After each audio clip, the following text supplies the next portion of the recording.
احلى متابعين، اهلا بيكم. البرد الجامد اللي احنا فيه ده محتاج سحلب، وجينا نشتريه من بره لقيناه غالي جدا.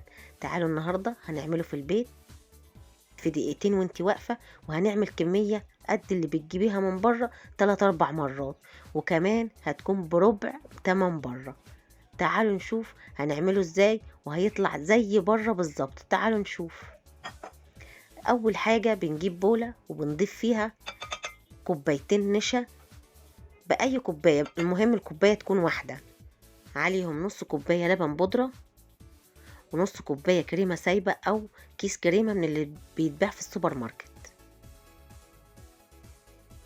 ومعلقة جوز هند كبيرة، و3 معالق سمسم محمص كبار، 3 معالق، وربع معلقة فانيليا صغيرة، ربع معلقة، ومعلقة زبيب كبيرة لأني هزود زبيب في المكسرات. وبقلب كل ده في بعضه وخلاص. كده كده السحلب خلص. بودرة السحلب كده جاهزة، شايفين شكلها؟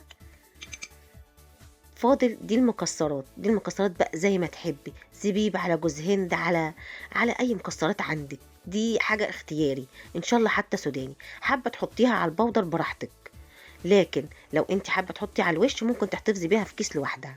باجي بقى بنعمل كوبايتين مع بعض واوريكم اللي احنا عملناه. كوباية لبن على كوباية مية، ممكن تحطي لبن بس، ممكن تحطي نص لبن ونص مية زي ما انا عملت.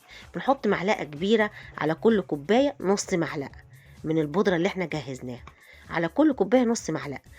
برفعها على النار، واول ما تبقبق كده وتستوي بطفي عليها. شايفين قوامها كده معقول، لا هي التقيل ولا هو الخفيف.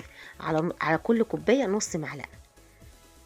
انا بحبه كده. عايزاه اتقل ممكن تزودي بقى نص معلقه تاني من بودره السحلب، عايزاه اخف ممكن تقللي بقى المعلقه. تحفه جدا. بتحطي بقى المكسرات على الوش زي ما تحبي، مش مكلفه، وفي ثواني عملناها واحنا واقفين، ما بتاخدش وقت، واكتر بكتير من اللي هتشتريه من بره، وكمان بربع التمن. يعني انا اشتريت من كل حاجه ب10 جنيه، وعملت المقدار اللي انا عملته ده، وفي بواقي كمان زادت معايا.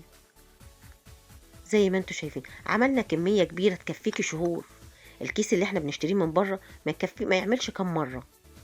زي ما انتوا شايفين الشكل قدامكم، تحفه جدا، وهيكون معاكي احلى من بره كمان.